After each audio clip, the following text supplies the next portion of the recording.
Good morning students. आज के इस लेक्चर में आपका स्वागत है। आज का हमारा टॉपिक है कंडक्शन बाय डिफ्यूजन इन एक्सट्रिंसिक सेमीकंडक्टर, जो कि electronics and solid state devices book का टॉपिक है।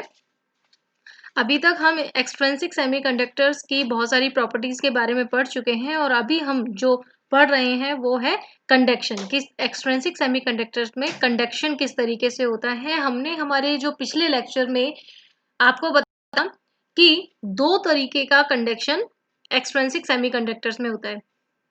पहला ड्रिफ्ट कंडक्शन, दूसरा डिफ्यूजन कंडक्शन, और दोनों के ही कारण करंट फ्लो होती है। ठीक है, ड्रिफ्ट एक्सटर्नल इलेक्ट्रिक फील्ड के कारण होता है और जो डिफ्यूजन है वो होता है जो हमारे कंसंट्रेशन ग्रेडियंट के कारण, यानी कि अगर उनकी सांद्रता में फर्क है, जो हमारे पास फ्री चार्ज कैरियर है उसकी कंसंट्रेशन अलग अलग है अलग अलग रीजन्स में। यानी अगर हम किसी सेमीकंडक्टर की बात करें तो अगर उसके एक पोर्शन में कंसंट्रेशन अलग है, दूसरे में अलग है, तो उसकी वजह से क्या होगा कि जिस साइड कंसंट्रेशन ज्यादा होगी वहां से चार्ज कैरियर लोअर कंसंट्रेशन की तरफ मूव करेंगे। ठीक है, और इस प्रोसेस को कहते हैं हम डिफ्यूजन। तो यहां पर मैंने आपको डिफ्यूजन करंट की डेफिनेशन दिखाई है कि जब किसी भी सेमीकंडक्टर में एक ग्रेडियंट होता है नंबर डेंसिटी में, ग्रेडियंट मतलब कि प्रवणता, ठीक है, दूरी के साथ परिवर्तन जो होता है ना, लंबाई के साथ दूरी के साथ परिवर्तन जो होता है उसको हम प्रवणता कहते हैं। तो यदि number density of free charge carrier की डेंसिटी में ग्रेडियंट है, प्रवणता अगर हमारे पास है, तो उसकी वजह से क्या होगा कि डेंसिटी ऑफ चार्ज कैरियर, प्रवणता का मतलब भी हमने यहाँ पे बताया हुआ है, यानी ग्रेडियंट क्या है कि density of charge carrier is different at the different places, जिसकी वजह से क्या होगा कि free charge carriers diffuse from the region of higher density to the region of lower density and this cause of flow in the semiconductor current flow होती है। ठीक है, तो यहां पर देखिए सब चीजें हमने लिखी हुई हैं कि डिफ्यूजन होगा जिसकी वजह से यहाँ पर करंट फ्लो होगी और इस करंट को हम क्या कहेंगे, डिफ्यूजन करंट। ठीक है, डेफिनेशन समझ में आ गई।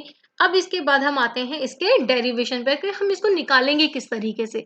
अब निकालने के लिए पहले हमारे जो डिफ्यूजन प्रोसेस है उसको हमें पूरा अच्छे से समझने की जरूरत है कि डिफ्यूजन किस तरीके से हो रहा है। ठीक है, तो ये जो प्रोसेस है उसके लिए हमने मान लिया कि एक पी टाइप सेमीकंडक्टर और एक एन टाइप, यहाँ पर डायग्राम में आपको दिख रहे हैं पी और एन। हमने दो तरीके के जो सेमीकंडक्टर्स हैं उनको आपस में क्या कर दिया, फ्यूज कर दिया, उनको जोड़ दिया।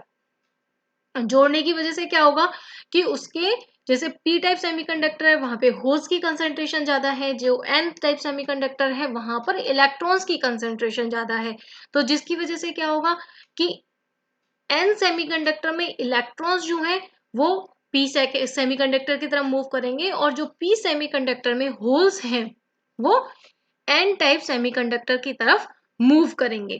ठीक है, यानी ये डिफ्यूजन हो गया। एन सेमीकंडक्टर से इलेक्ट्रॉन का डिफ्यूजन कहाँ होगा, पी टाइप सेमीकंडक्टर में, और पी टाइप सेमीकंडक्टर से होल्स का डिफ्यूजन होगा एन टाइप सेमीकंडक्टर में।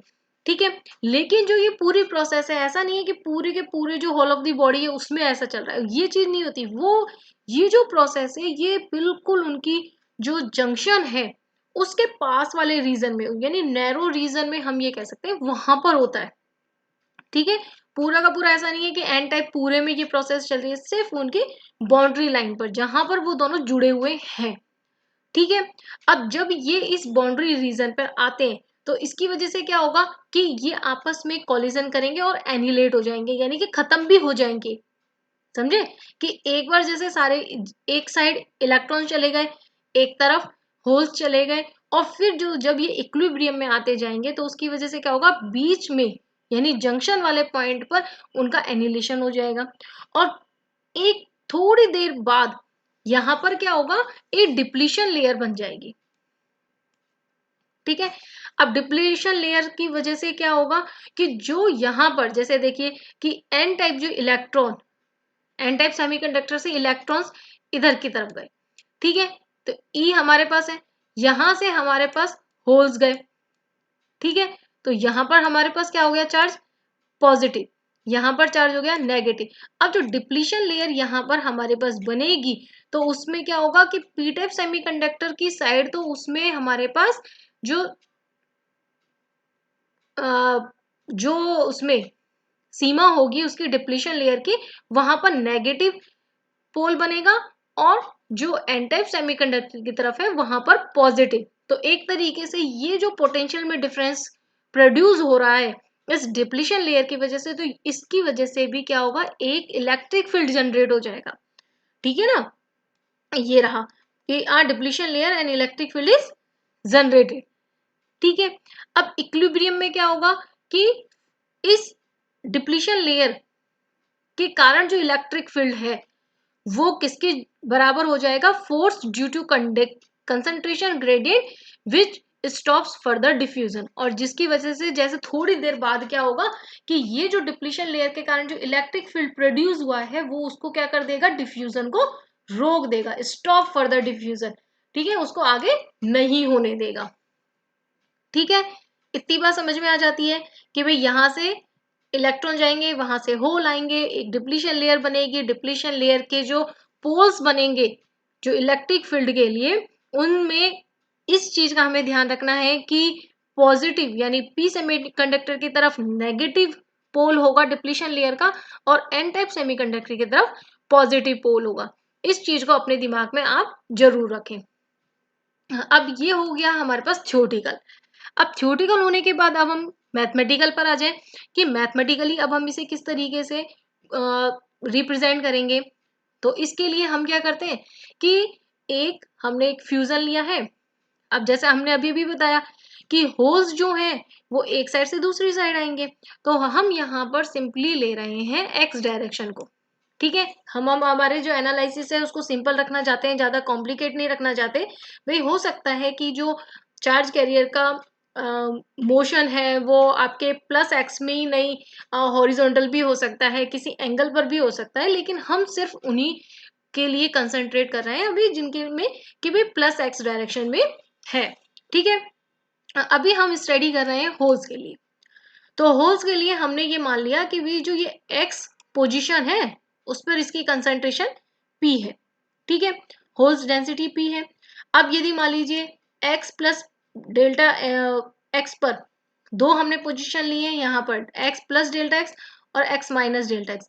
तो एक्स प्लस डेल्टा एक्स पे हमें पता है कि राइट साइड पर पी सेमीकंडक्टर था, ऑब्वियस है कि वहां पर उसकी कंसंट्रेशन भी डेंसिटी भी ज्यादा होगी, और जो लेफ्ट साइड है वहां पर उसकी डेंसिटी कम होगी, ठीक है। ये दोनों चीजें समझ में आ जाती हैं। तो यहां से हमने इनकी जो रिस्पेक्टिव होल डेंसिटी है वो हमने यहाँ पर लिख दी है, ठीक है। अब इसके कारण क्या होगा कि हमारे पास इन दोनों को, भाई एक तो हमारे पास सेट हो गया x और x प्लस डेल्टा एक्स, दूसरा सेट हो गया x और x माइनस डेल्टा एक्स।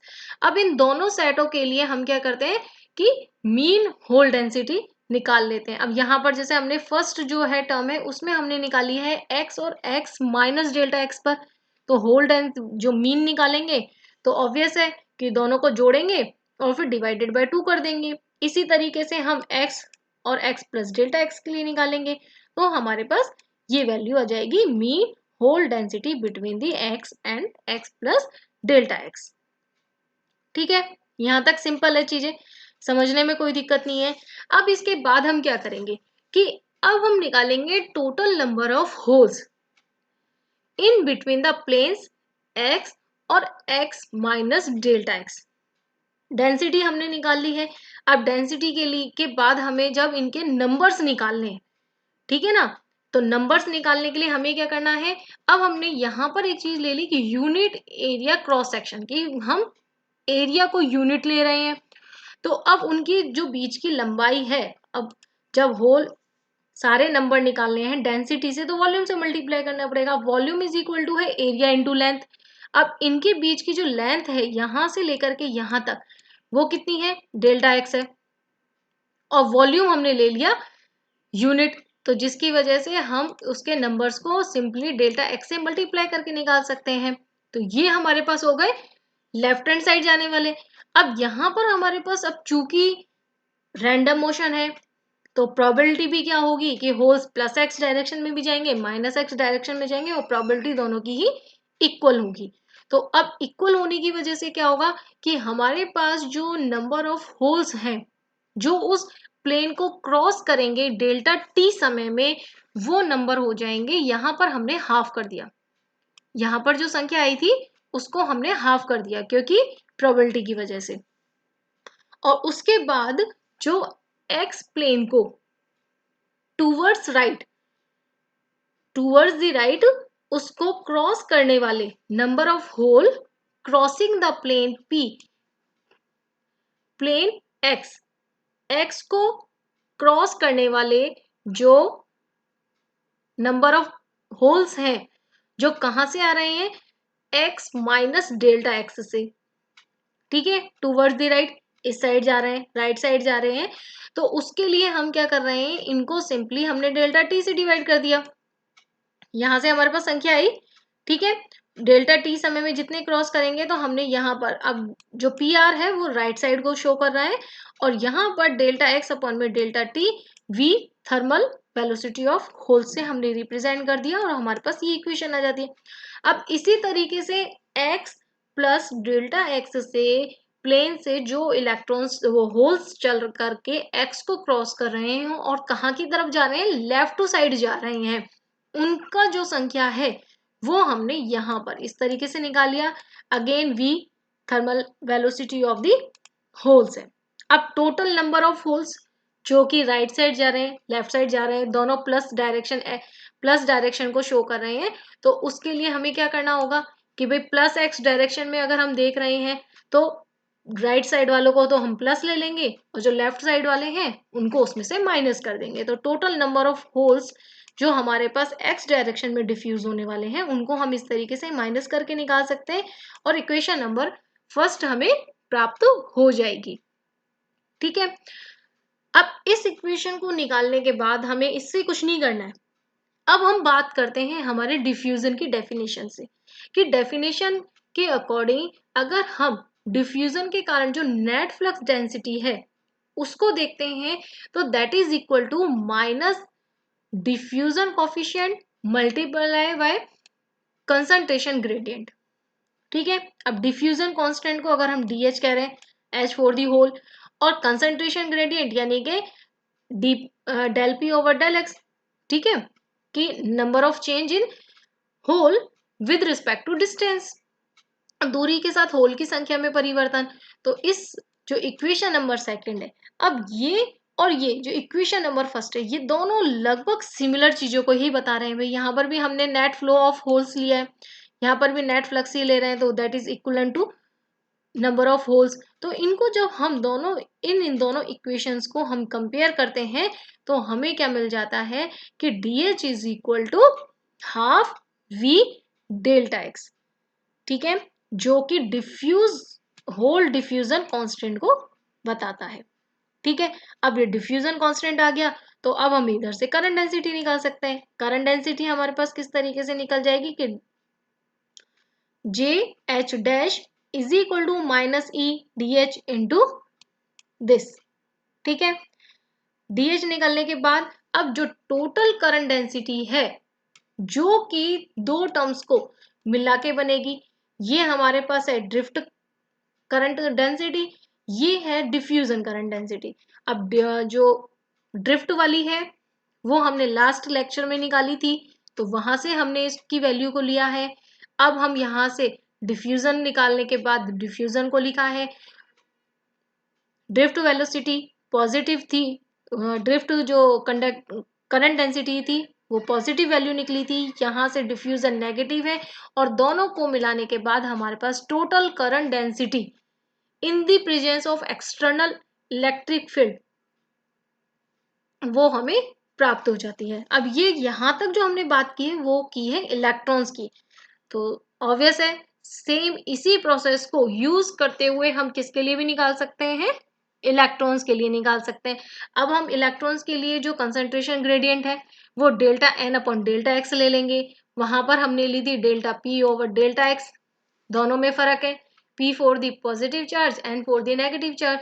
अब इसमें जो हमारी यहाँ पर इक्वेशन नंबर जो सेकंड हमने निकाली थी उस तरीके से यहाँ पर हमने equation minus DE into delta DN और DX हो जाएगी। ठीक है, यहाँ पर N आएगा। तो जो करंट डेंसिटी है, जो इक्वेशन हमने पिछली बार होल के लिए लिखी है पिछली स्लाइड में, यहाँ पर हमने करंट के लिए लिख दी है। जो यहाँ पर देखिए, अब जो हमारे पास ड्रिफ्ट कंडक्टिविटी थी वो वहां से हमने सेम ली है। ठीक है, तो यहाँ पर इस तरीके से हमारे पास वैल्यू आ जाती है कि ये जो वैल्यूज हैं कि minus E into minus D equal to हमारे पास ये हो जाएगा। दोनों को कंपेयर करने के बाद हमारे पास ये जो final electron current density in the presence of external electric field, वो इक्वेशन नंबर 4 के द्वारा हम रिप्रेजेंट कर सकते हैं। तो इजी डेरिवेशन है, आप एक बार अपने हाथ से जरूर करें तो डेफिनेटली आप कर पाएंगे। ऐसा कुछ डिफिकल्ट इसमें नहीं है कि आपसे नहीं होगा। और फिर भी अगर आपको कोई भी प्रॉब्लम होती है तो आप मुझसे एक बार पूछ सकते हैं मेरे अपने कॉलेज के व्हाट्सएप ग्रुप पर, या आप मुझे पर्सनली कॉल करके भी आप पूछ सकते हैं अगर कुछ भी प्रॉब्लम है। So thank you.